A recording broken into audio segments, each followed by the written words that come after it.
Du calme, Casimir. Du calme.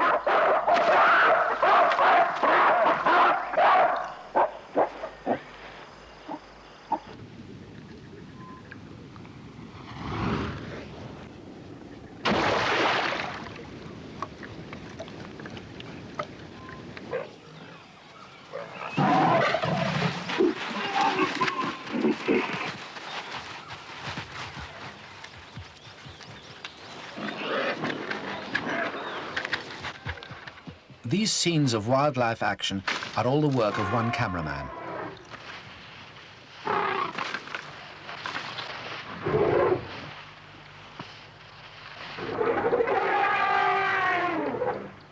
Wildlife cameramen are a separate breed, in many ways as rare and individual as the animals they film. What makes them follow such an exacting and sometimes hazardous calling? This is the portrait of one of the best in the world.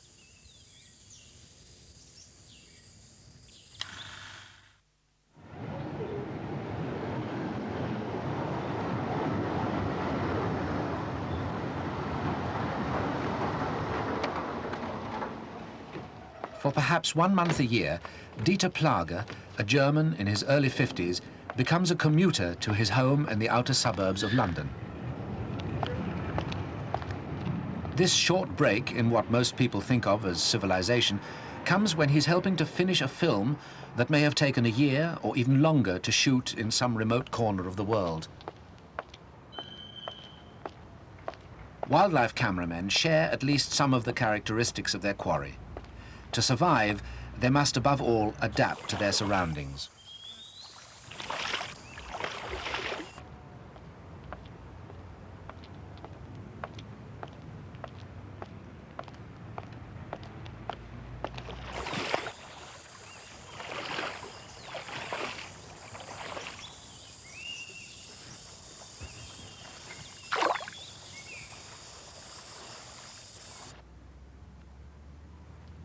Dieter Plage's wife, Mary, shares with him the exertions and rigors of life in the field. So fitness is important, especially when you're temporarily based in suburbia. Many wildlife camera teams consist solely of husband and wife. Soon the Plages will be exchanging a comfortable flat for a tent once again. But for the moment, Dieter can relax and talk about how he started out and became a wildlife cameraman. My first wildlife film, which I made, was in 1960. It was a film about Etosha, which was a place which I ever since have been very fond of to go again. And it was an experience because I had very little money. I only had about 2,000 feet of film, and I only had 6 days to shoot a whole wildlife film, which nowadays I'll take a lot longer, of course. But it was a film which was very nice. It was the first one I did sell, in fact, to the Southwest Africa administration. And it featured one of their favorite old characters, which was Castor, a very old lion, which they kept alive by shooting zebras. And eventually, shortly after this film was taken, they actually went to shoot him because he just couldn't eat meat anymore. His teeth had all worn out and everything. But it was a character which they revered very much in Etosha, and I was very fortunate to film him. And that was my first serious wildlife film. Normally, jackals keep well away from a kill, but in this particular case, the old lion was virtually defenseless. And the sad fact was that they took advantage of this old, beautiful, majestic animal.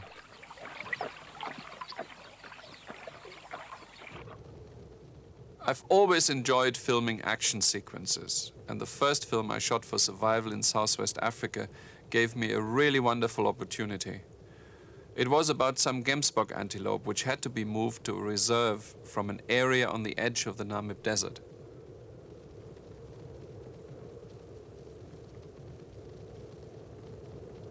The plan was to chase them across the flat gravel plains between the giant sand dunes.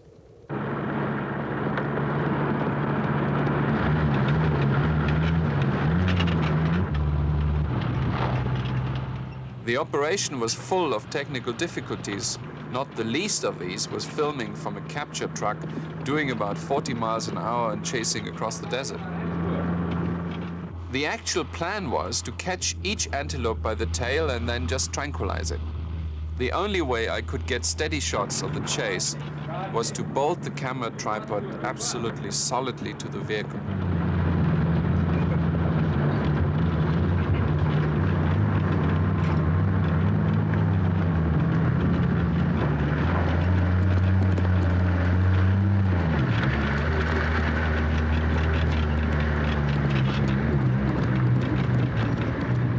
Luckily, the film came off, and so did the capture operation, because out of 84 animals caught, 82 were actually successfully moved to safety.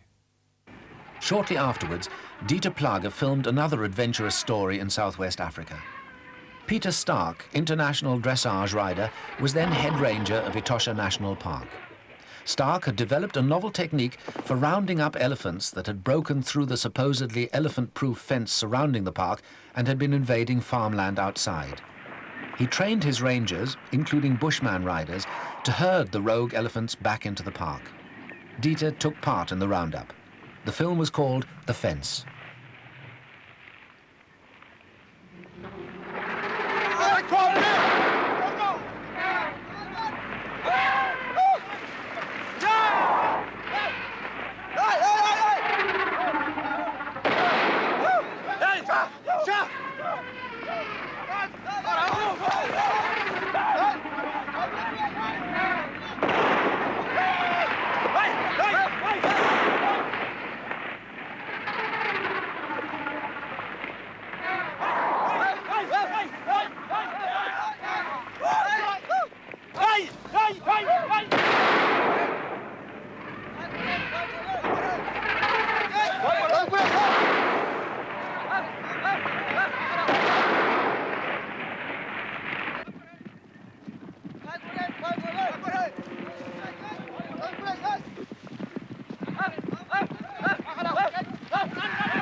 Filming action is only one aspect of a wildlife cameraman's job.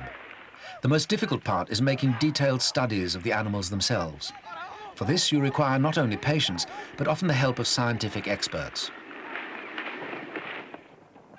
When you make a wildlife film, one of the most important things is, of course, to know about your subject. But as I'm not a scientist in the way of having detailed studies or have studied in detail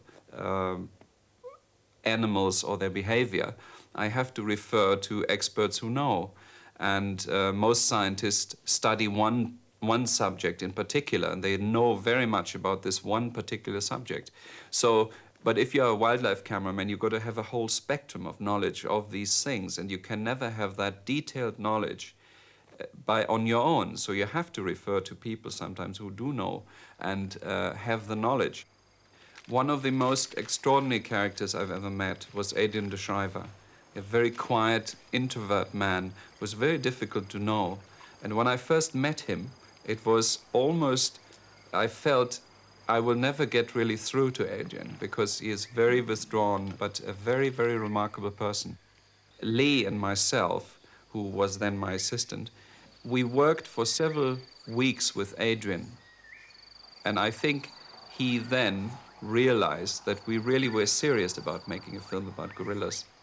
Adrian took us into the forest, confronted us with the gorillas, and we got charged and charged and charged again.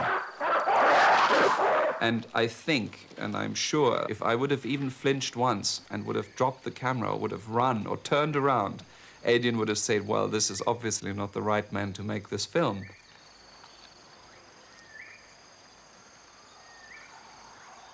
Adrian De Shriver had this orphaned baby gorilla, and one day he decided to introduce it into the forest to let it know the sights and the sounds. And suddenly we sensed the gorillas were right close. And Adrian stood there with the baby gorilla on his arm.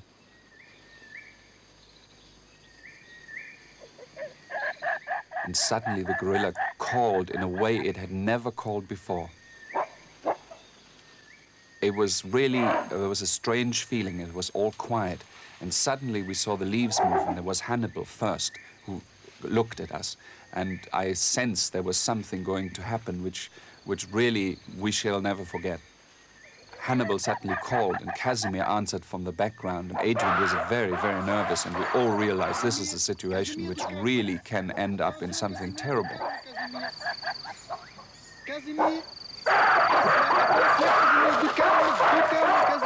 Casimir came and he screamed and just charged Adrian, and Adrian literally had no other chance than to drop the baby gorilla, because if he would have kept it, we all convinced that Casimir would have killed him, although he knew him very well for many years.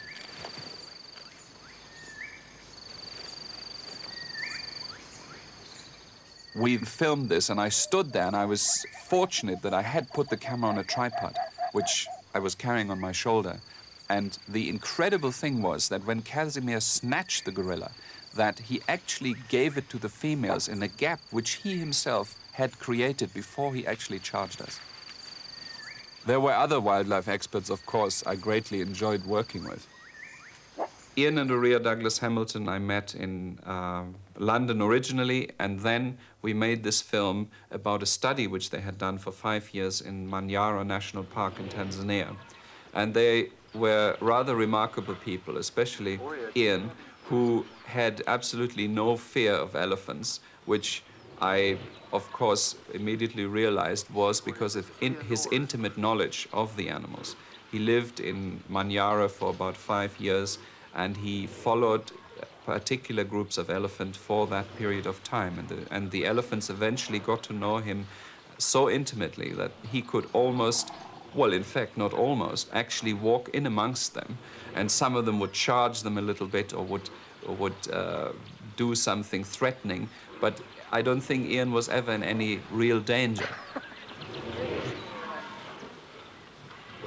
I've seen quite a lot of elephants in my time, but sitting with Ian in amongst all these elephants while he was identifying them through his cardiac system was something I had to get used to.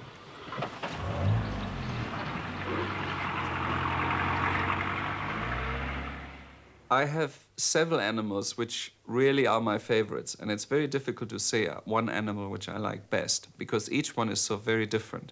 I must say my favorite animal is the gorilla, basically because it was so hard to do it. We walked about 2,000 miles over an 8 months period to do it. We got such intimate knowledge through the expertise of Adrian De Shriver. The orangutan is my second favorite animal. We filmed those in Indonesia in 1975, about 6 months. And it was really the work of two ladies which did a study on the orangutan. But they are creatures which are so human-like, and I don't think one can really think of them in terms of animals, because they do such incredible things which the film shows and which I have filmed, like a baby orangutan behaving like a little human baby in not getting something which he wants. Dieter made this film at the Behorok Rehabilitation Center in Sumatra. At Behorok, 2 Swiss scientists trained captive orangs so that they could return to the wild. Every afternoon, they held a tea party when all the orangs already released in the forest came back to be fed. If they didn't get what they wanted, the youngsters often threw tantrums. Sometimes the older ones appeared to comfort them.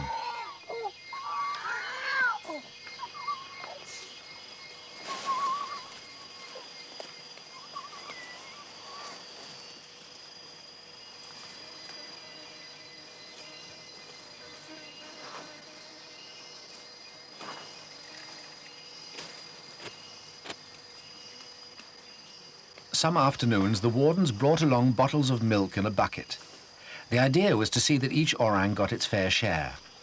Early arrivals had to wait until everyone had turned up. It was like asking a lot of children to sit staring at a plate of ice cream. Dieter filmed the tea party each day in the hope of recording some really bad behavior.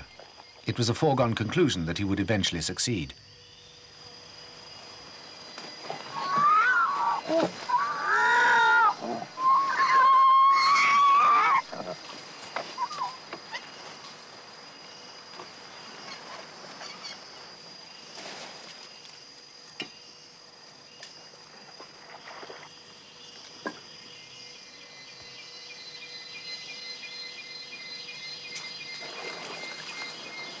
Though it was great fun filming the orangs, it wasn't really a wildlife challenge. Bohorup was a semi-tame situation. Filming completely wild animals is always a challenge. In this class, Dieter puts the tiger top of the list.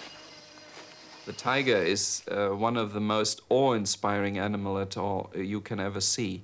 I remember the first impression with the tiger. I was at the time in a tiny little grass hide with my wife Mary, and it was just grass, a few sticks, and we were in a riverbed, and it was moonlight. It was about 10:10 at night, and we were looking and watching with binoculars, and suddenly the grass parted, and this huge animal just came up slowly towards us, and it looked at us, and I switched on the camera. At that time I didn't have a very silent camera, so he looked at us, and then he suddenly stared right at the camera, and he came up right up to us and then just charged, and then away he went.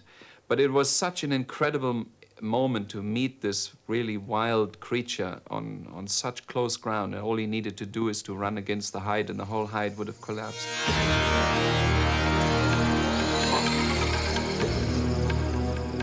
Dieter captured the power and menace of the tiger in a remarkable slow-motion sequence of a tiger hunting grey langur monkeys.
Wildlife filming can be very dangerous, I think, when one gets into a situation which is created by humans due out of a necessity. Say, for instance, in Sri Lanka, we had a situation where there were elephants isolated in small pockets of forest in amongst plantations.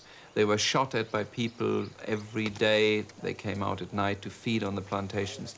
And so we went inside and we filmed these animals being removed, and they hated people. They were shot at, and so they were very, very dangerous indeed. So we went in there with the camera and with the dart gun, of course, and trackers, and we got into a very dangerous situation. In fact, the elephant ran right over me, and I was very lucky to say that the camera was flung from my hands and it still kept on running.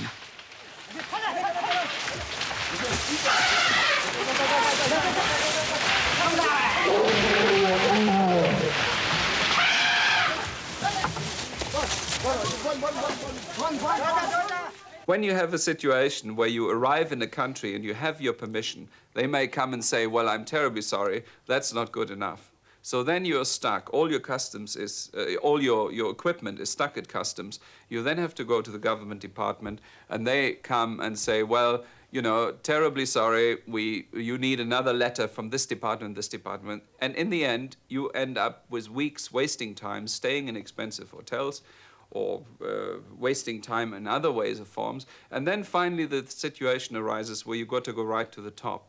And wildlife films, being something totally non-political, always have a very, very large amount of people who are interested in them, and including in interest, like, for instance, the Prime Minister of India, Mrs. Gandhi. We didn't get permission for about a year, and finally I showed a film called Gorilla to her, and the next day we had permission.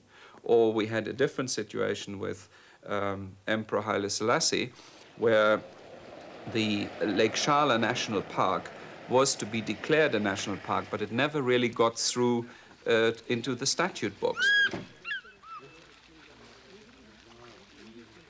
The emperor was eventually persuaded to visit Lake Abiata, where the Shala pelicans feed. He arrived accompanied by truckloads of bodyguards. When Dieter's Pelican film was finished, Haile Selassie asked for a private viewing. He was so impressed that within a few weeks, Lake Shala National Park was established and on the statute books.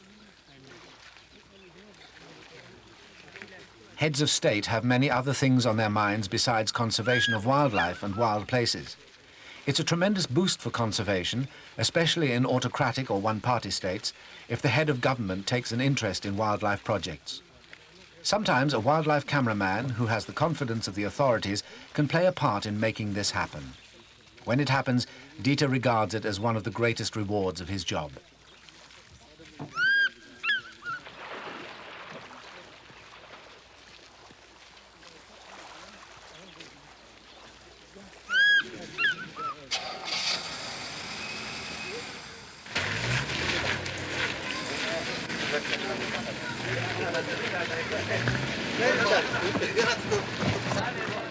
Shortly after Dieter filmed these scenes, the revolution took place in Ethiopia.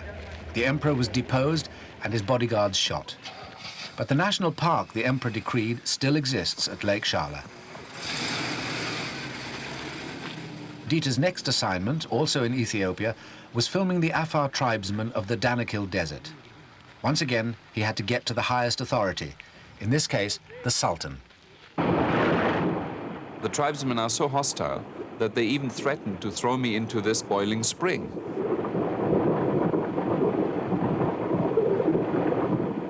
I realized the only way I was going to stay alive in this place was if I got the Sultan's protection. So I had to get to Asaita, the Sultan's capital, which looked like Omdurman at the time of General Gordon. It's a collection of mud huts with a mosque and the Sultan's palace in the center. It's not what we'd call a palace, but that's where I had to go if I wanted to get an audience.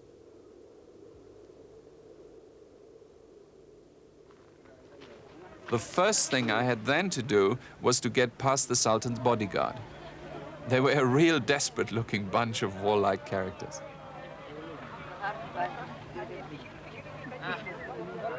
Much to Dieter's surprise, when he eventually reached the Sultan, this all-powerful ruler gave him permission to make the first complete record about his people. But Dieter's problems had only just started. Having the Sultan's permission was one thing. Winning the confidence of the murderous Afar warriors was something quite different. The Afar tribesmen of the Danakil traditionally castrate intruders in order to protect their limited water and grazing. Dieter, in a classic understatement, said that he never fully relaxed when filming warriors who regard shooting an enemy in the back as a matter of honor. Although it wasn't a wildlife film, it was the most difficult project he had undertaken. With some relief, he next returned to wildlife filming in the vast Okavango swamp in Botswana. To get unusual views in filming, one always looks for some different viewpoint. You can either sit on a tree and look from up there, or you can take your camera into a plane. Now, that has certain limitations, like, for instance, in the filming of the fish eagle, we wanted to recreate the eagle's eye view from the top. Now, to get a normal aeroplane would not be realistic because A, it flies too fast, and B, it just makes too much noise and would scare everything away. So we thought perhaps it may be possible to get model aeroplane, which has more or less the wingspan of an eagle, put a camera in front, and by remote control, let it fly behind the eagle. Now that was, in theory, a wonderful thing. But it didn't really work out that way. For one thing, the high-pitched buzz of the engine frightened the bird away. From the ground, the operator couldn't tell exactly which way the camera was pointing. Anyway, the movements of a model plane don't exactly resemble those of a bird of prey. What the aircraft did produce were aerial scenes that give you some impression of what an eagle would see when soaring over the swamps.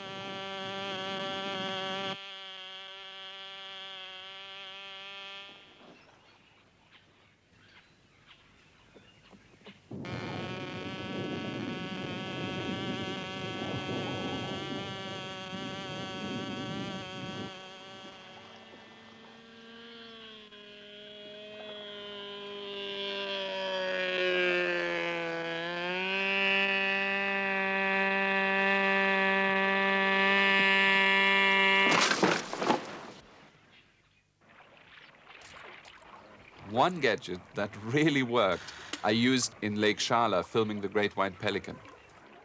I filmed the great white pelican from a height, but I soon realized that it was impossible to get the whole film from that one viewpoint. So I realized I had to have a different point of view. So what happened was, one day I was in the museum in Addis Ababa, and I saw a stuffed pelican where the neck was broken off. So I went to the museum director and I said, "Look, can I have this pelican?" So he said, "Yes, sure, I'll give a donation to the museum in return."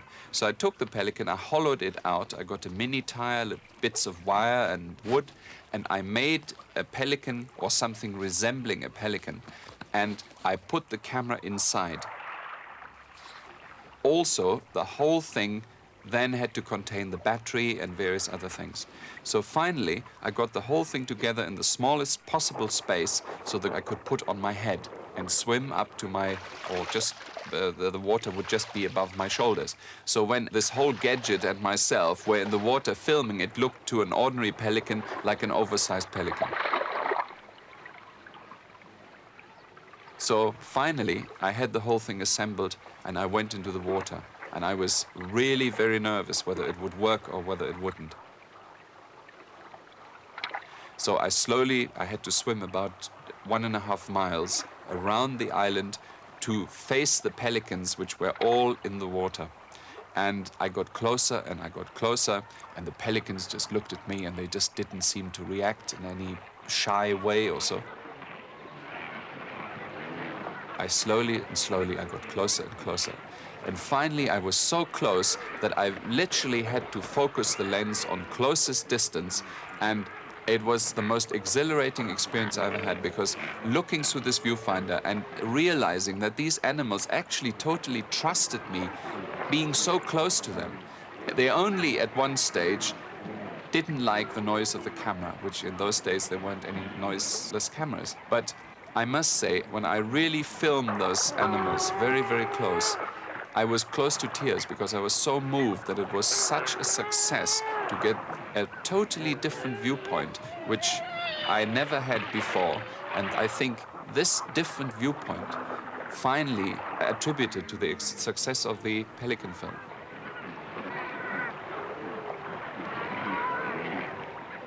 The birds trusted me to such an extent that even this small baby came very close to be fed. And at one stage, I remember there was one baby actually following me and coming back to me to my camp.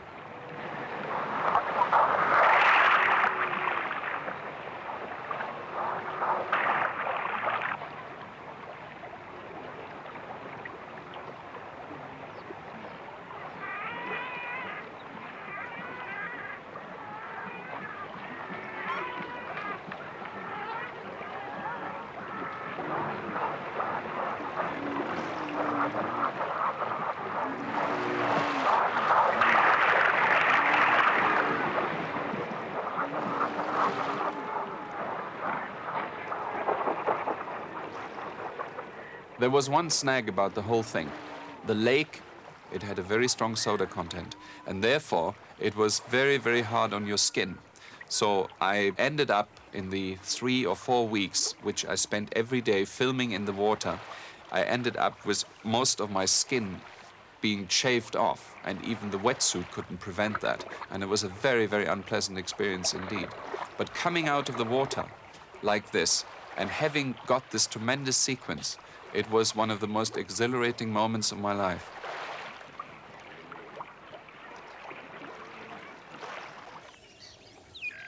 When I was in Sri Lanka, I wanted to make this film about the white-bellied sea eagle.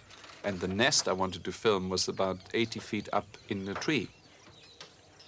Of course, you can't do without conventional hides. But what do you do if you suddenly have to find a hide in the middle of a jungle which has to be 70 or 80 feet above the ground? So I had to build a tower. There was no other way.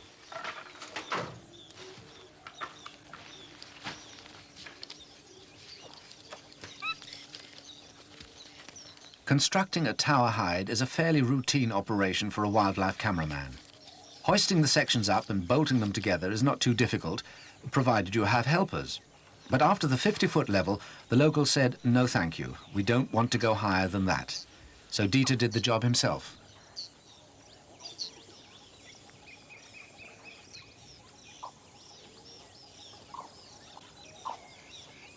The tower swayed precariously until it at last reached 75 feet and could be braced with wire cables.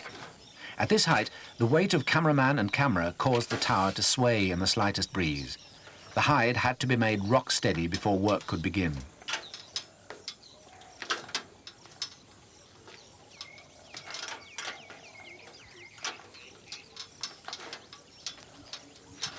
The next job was to persuade the eagle to accept his presence. The standard practice to overcome a bird's suspicion is to take another person up into the hide with you. Once you're both in the hide, the second person leaves. The eagle, who is watching events very closely, assumes that the danger has disappeared. Then, if you're lucky and skillful, you can start filming the private life of the white-bellied sea eagle.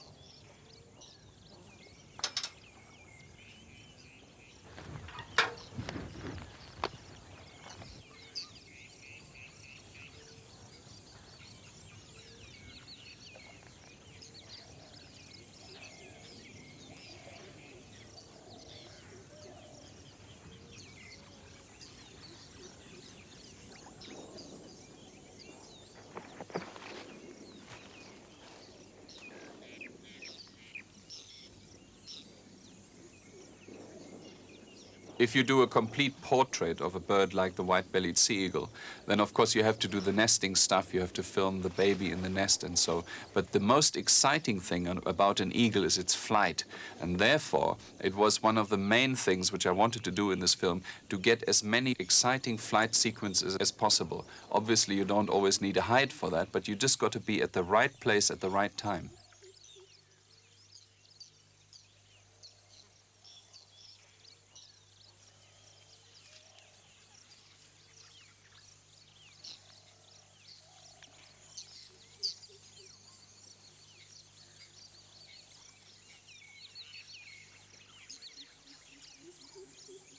Long shots are all very well, but sometimes for the television screen you need some really close-up action. Let's say, for instance, of a white-bellied sea eagle catching fish. Now, if you want to get that in super slow motion or in normal speed or whatever, you see a bird on the tree, you have the vastness of the water around you, and there is no way you're going to know exactly where the eagle is actually going to catch a fish. Now, in this kind of situation, I think it is legitimate if you do confine the fish, in this particular case, say in a little plastic tank or something. I mean, there are fish all over the place in any case. But if you have a fish in a plastic tank, so you know more or less the bird will strike in that particular area, you then get that particular shot. It is a perfectly natural thing the eagle would do. I mean, he would catch a fish in any case, where the difference is that he just will catch it in the area you want it to catch, so you can get the shot. For these shots, Dieter Plage used a very simple hide consisting of a camouflage net draped over himself while perched in a partly submerged tree. At Goloya in Sri Lanka, Dieter was lucky. He didn't have to plant any fish in submerged tanks. There are licensed local fishermen on the lake. When they empty their gill nets, there are always several injured fish which slip through their fingers. The fish still have enough life in them to attract the eagles, who spot them glinting on the surface. It's one of the reasons why there are so many sea eagles on the lake.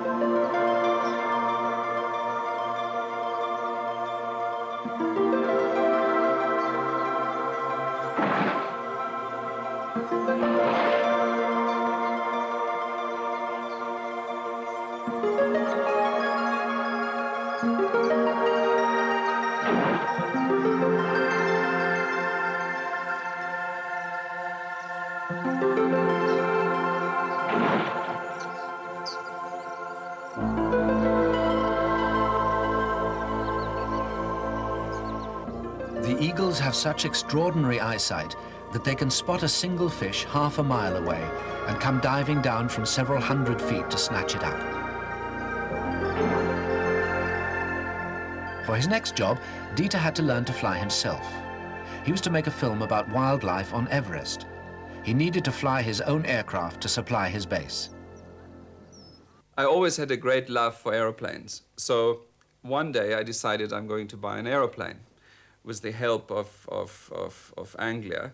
And I learned flying in Kenya, which was a very good place to learn. And then I decided to go to Nepal, making several films there. By the time I reached Nepal, flying the aeroplane from Nairobi to Kathmandu, I had 80 hours of flying experience. And when I arrived in Kathmandu, the man said, what would you like to do with your aeroplane here? I said, well, I like to fly it in the mountains and I like to fly it in the lowlands. He says, well, that's all very well, but you've got to be very experienced to do this. He said, how many thousand hours have you got? I said, 80. He said, say that again. I said, yes, 80 hours. He says, you've got to be crazy. I said, well, I bought the aeroplane and I'm going to use it. Anyway, he said, well, you better start practicing down in the lowlands, which is what I did. I went down in the lowlands and for days on end, I just practiced short field landings and everything. So finally, I felt I was ready for some of the very difficult airfields of Lukla and Changboche. And I was very fortunate to be the only private aeroplane ever to fly in Nepal. And anybody who knows Lukla and Changboche knows what I mean. I mean, they're just postage stamp in the middle of a valley. And so, anyway, I met a very interesting American pilot by the name of Jay Klinkingbeard. And he said to me, he said, okay, he says, I'm going to show you to fly there and I'm going to check you out on these fields. So, okay, so in we come into the valley of Lukla, and there's this postage stamp airport which goes uphill, and I had never landed on an airfield which goes uphill. There were 3 plane wrecks on the airfield itself. So we came in and I landed the aircraft quite well, and he said, okay, he says, turn around and land again.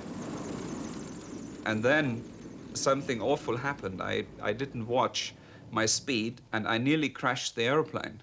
And I had great trouble in gaining control of it again and turned the aeroplane around at about 50 feet from the end, which was a straight wall. And then he straight away said, don't think about it, man. He says, just go straight down the runway again. So off I went again, down the runway, turned around, did another landing, and it was fine.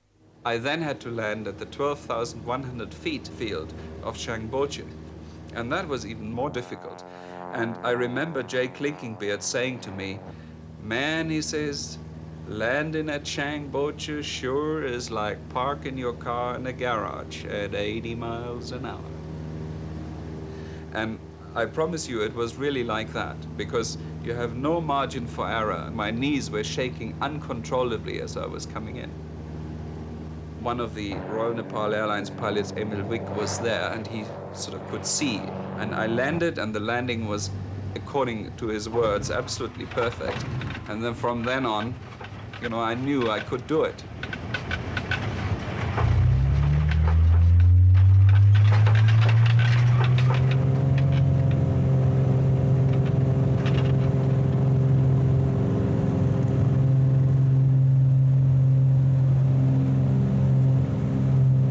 Some time ago, I read a book about somebody flew over Everest in 1933. And secretly, of course, it was part of my wish to do the same. And it never really worked out quite that way, because one day I took off from Shangboche and I headed towards Amal Dablam and the Everest Massif.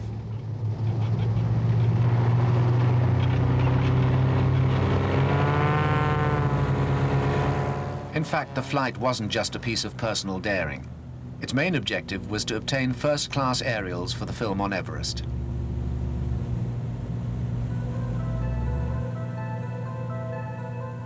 And I got to slowly flying through the ice peaks, which was a breathtaking experience. Getting caught in updrafts and downdrafts, which were quite violent.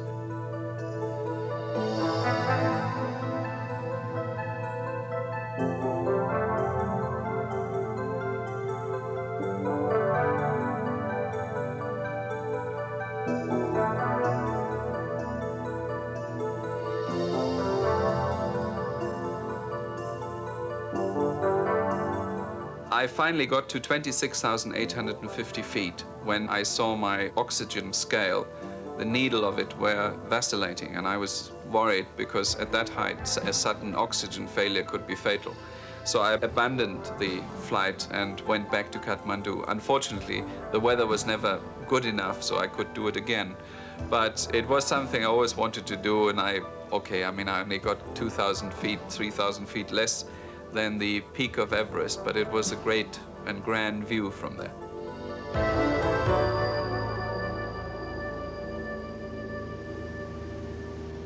You never know, of course, who makes an ideal partner for this kind of life. Some people think, well, it's got to be somebody really tough, and then you get to know somebody really tough, and after a short time, they just don't like it. And it is very amazing, especially in this case, that a very sort of feminine little lady like Mary took to it in such a grand way. And she has now totally adjusted to it, and she has become a very good still photographer. She does all the still photographs in the team, and we work together splendidly. For most of that year, home to the Plagas was 15,000 feet up in the Himalayas in a small green tent. Their next home was even higher, at 18,000 feet.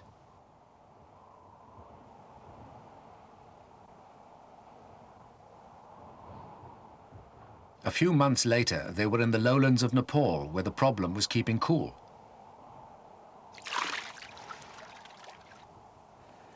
Our honeymoon was spent 16,000 feet up at Everest. Obviously, it took us a little time to get there first, but the main part of it.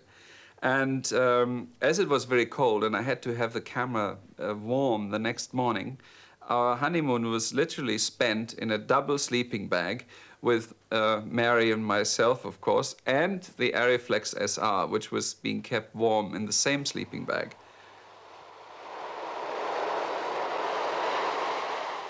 One of the most difficult things for Mary, of course, is to run the camp, to set up the food supplies, to organize everything, to have a homely home, if you can speak of that, in a tent. And she does that really remarkably well. Shopping is not like in a supermarket. Here you have to bargain with the traders to get a good deal. In the beginning, of course, she first had to learn how to set up tents and how to cook in the wild and how to cook a turkey in a tin box. And it hardly fitted into the tin box which we got.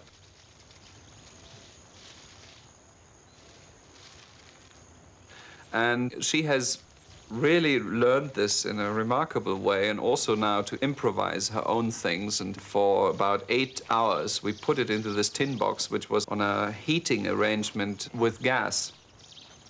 I can only say arrangement.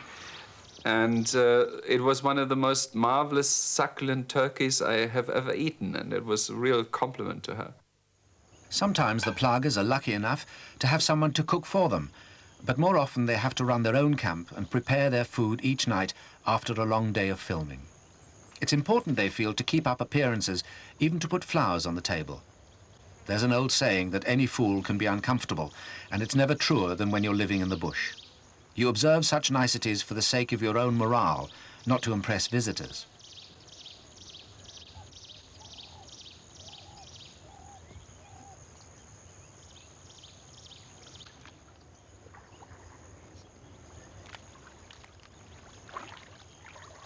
Within a few weeks of marrying Dieter and leaving her job as a dental secretary in England, Mary Plage found herself running a camp in the bush.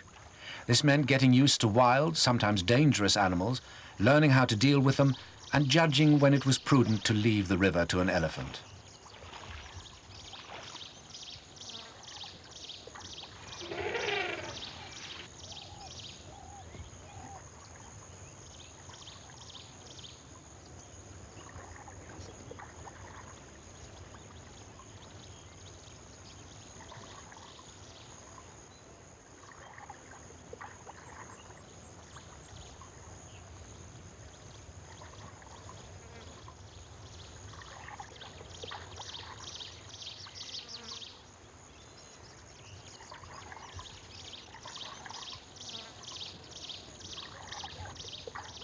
One of the biggest problems you face when you are a husband and wife team in the jungle, for instance, is that you're 24 hours a day together. You have nobody to talk to. Sometimes you have friends which visit you, or sometimes you have other distractions, but very rarely. So you basically, most of the time of the 365 days of the year, sometime, of course, you spend in London when the film is finished, but most of the time you're alone. So you're always together. You can't go anywhere. If you have an argument, for instance, which comes up, then you just have to somehow deal with it. And there's no way just to stomp out and walk outside, because outside is the jungle. So you have to come back. And it's very difficult to be together 24 hours a day, always on your own, and really to always get on well together. And I think it is one of the tests of a marriage to be able to do that. And in the beginning, we had many arguments, and there were lots of pieces flying sometimes, until we adjusted to each other and to the life alone in a jungle and in such a hostile environment. But we now feel that we have mastered this kind of problem, and we're very happy. And she has adjusted admirably well, which is, of course, is the main thing.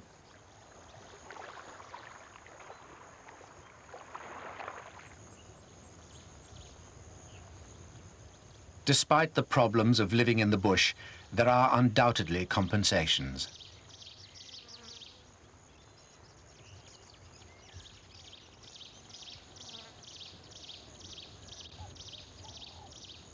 One of the most difficult things to get used to is the fact that you film something, and then it takes 6 months or 10 months until you see it.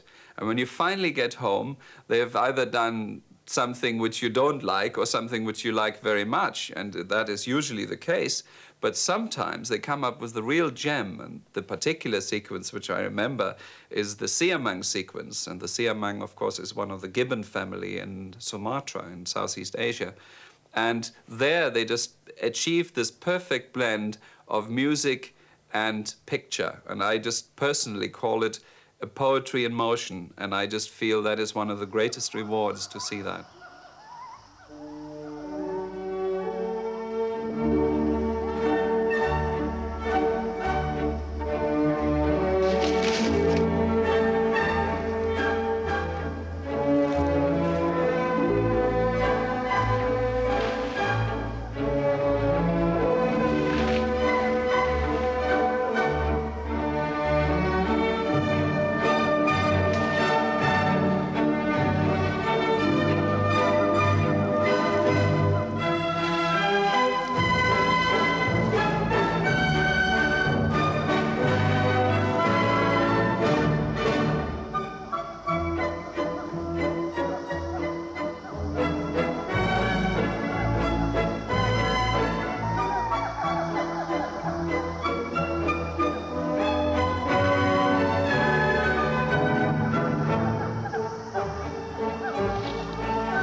I hope I'll be able to carry this kind of job on for a long time, because all the plans I have, all the ideas I have, if I were to film them all, I don't think, even if I could film until I'm 90, I still wouldn't be able to do all the things I would like to do.